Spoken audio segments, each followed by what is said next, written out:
Good morning, students. You will notice that my background has changed. That is because the school is going full virtual again, and I won't be coming into the classroom. I'll be teaching you from home, which is actually good because that means that I can make these videos more fun. But while I'm here, I'm going to use the whiteboard one last time. So both 7th and 8th graders are approaching a section on argumentative or persuasive writing. Argumentative and persuasive, very similar. See, I will not miss the stupid bells going off in the middle of my recordings. Argumentative and persuasive, very similar. I'm going to be covering them as one topic. They are a bit different, but for our purposes, we're just going to be calling argumentative and persuasive just like one broad topic. I will be using those terms interchangeably. So I'm sorry if anyone out there is like, well, technically the difference is, I'll just keep it simple, okay? So argumentative writing. The goal of argumentative writing is different from informative writing in one very key way. In argumentative writing, your reader should receive a call to action, okay? The reader should have to choose a side. They should say, okay, you are right, I agree with you, or no, I disagree with you, and I'm not going to change my mind about that thing. That's kind of the subtle difference between argumentative writing and persuasive writing. You can write argumentatively without actually having to persuade anyone of something. But for our purposes, we're going to be studying them kind of similarly because they both use the same tools to get you to understand and believe something.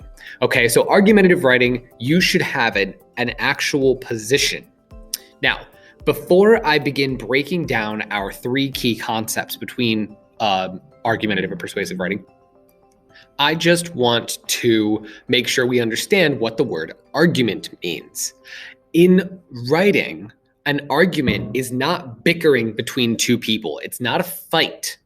An argument is a statement or claim that you support through your writing. So for example, if I were working for an insurance company and the insurance company had some big scandal, right? I would need to write something that made the insurance company seem nice, seem good.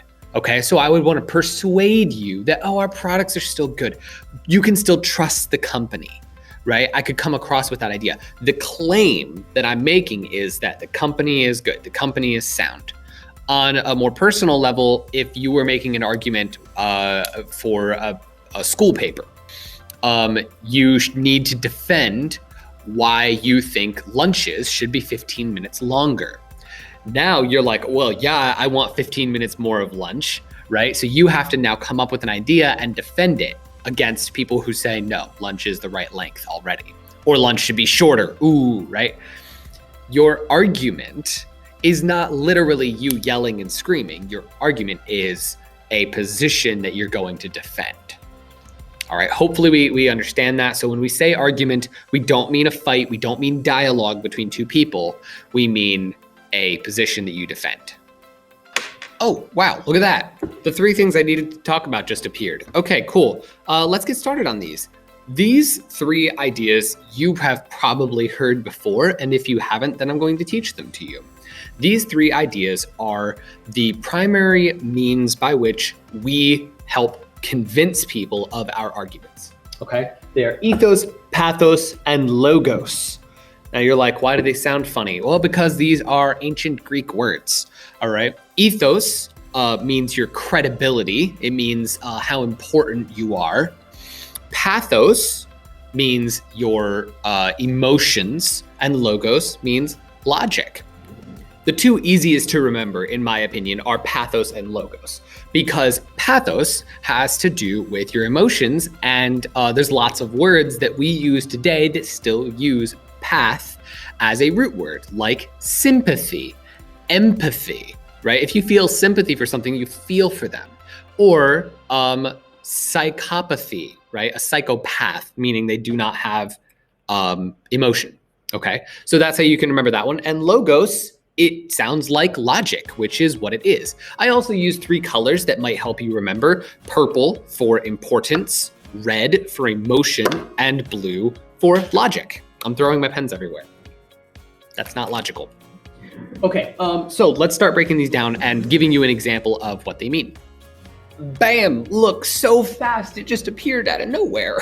Underneath each of the Greek words, I have written the normal word in plain English so you can remember what it is. And I've listed 2 examples from popular advertisements that you may have seen.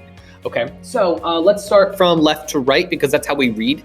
If you don't know that that's how we read, then see me after class. Okay, so ethos, credibility. The purpose of ethos and credibility is to use an argument from somebody from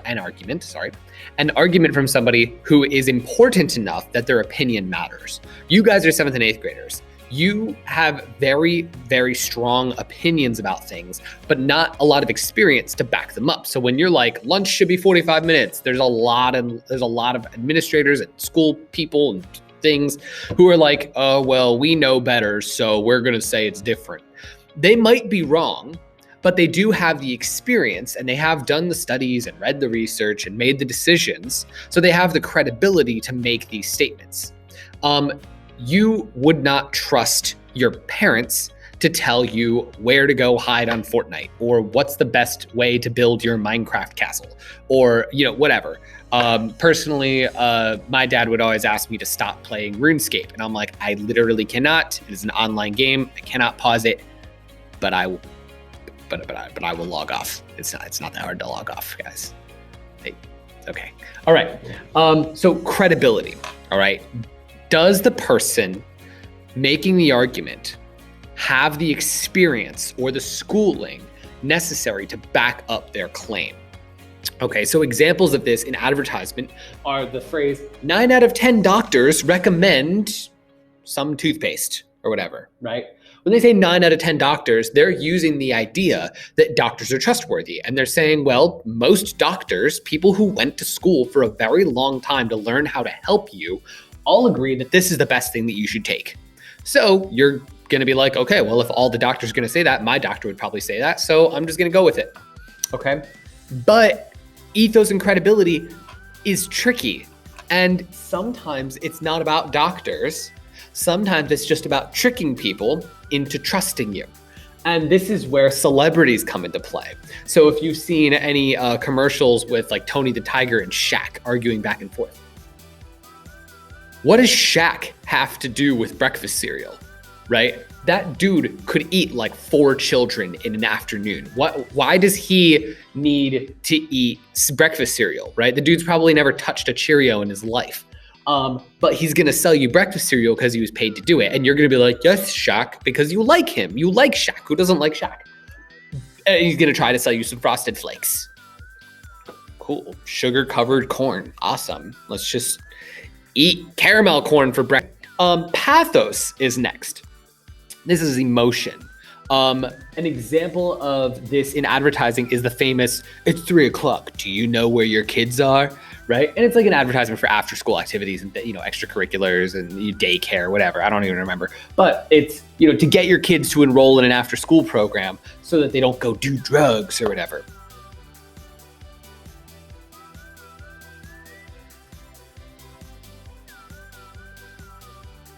Okay. So do you know where your kids are? They're frightening the parents and they're saying, whoa, like, do you know where your kid's 3 o'clock? Where is your kid at? Is he home yet? What are they doing? Are they smoking the leaf, right? Who knows? So this is fear. They're trying to scare the parent. They're using emotion to get them to bond to something. But it's not always fear. Sometimes it's just silly. Sometimes it's just fun. Another breakfast cereal example. I'm kind of on a breakfast cereal kick right now. I don't know if you noticed that. But an example of this would be like Lucky Charms or the Cookie Crisp, right? The Cookie Crisp guy, whenever he is a dog, I don't know, whatever. He's shouting Cookie Crisp and he's like, wow, it's so much fun to be eating cookies for breakfast. Just like Shaq selling you sugar corn for breakfast. They're making it sound fun. They're not arguing. Nobody is going to sit there and make a logical argument and be like, well, you see, we really should be eating cookies for breakfast because who wants to live forever? Bad argument, right? Okay, moving on to logic. Logos and logic. This has a lot of facts, statistics. This is what we typically think of when we think of making a convincing argument. ideally, the vast majority of your argument should be this, more than anything else. Pathos, ethos, whatever, okay? If you use them, you use them. But most of your argument should be logic and reasoning. Now, if you aren't really certain how to use logic and reasoning, there is a video that I posted for the 8th graders, I believe, on logic and reasoning. So 7th graders, I may have to make another video for you or just share that video with you guys so that you can see that one. I don't remember which group has it. Maybe it's both. You know what? Honestly, I don't remember. So I will check after I finish making this video. But some typical examples from advertisements is the famous, you wouldn't steal a car, right? So, you wouldn't download a car. When you download music, that's stealing, that's piracy, right? You wouldn't steal a car. They're making the logical connection of you wouldn't steal a car, so why would you steal somebody? Would you reach into their, pocket and take their iPhone from them, right? Most people would be like, well, I'm not gonna steal, right? So they're gonna be like, no, I wouldn't steal a car, so yeah, I get it, stealing is bad, okay? But it can also just be, it doesn't have to be a logical connection, it can also just be a straight appeal to facts. So here's another breakfast cereal one. They say, oh, it has 10 important vitamins and minerals. Arsenic is a mineral. All right, this video is getting long, so I will do a video breaking down how to identify these things in an argument and then how to use them in an argument in a separate video. But hopefully this gave you a basic understanding of ethos, pathos, and logos. My hands did that backwards, but whatever, you can see them. Okay, so hopefully you got this idea. You can recognize them and identify them with their English words. So ethos or credibility, pathos or emotion, and logos or logic. Try to remember those 3 things and remember that logic is your best friend. Logic is the most important one, and we hope that you use that in all of your arguments. All right, now you're probably wondering if there's a bingo number. There is in fact a bingo number, and before I started this video, I rolled a 16 on our bingo generator. So you can fill in 16 for your bingo number, and good luck.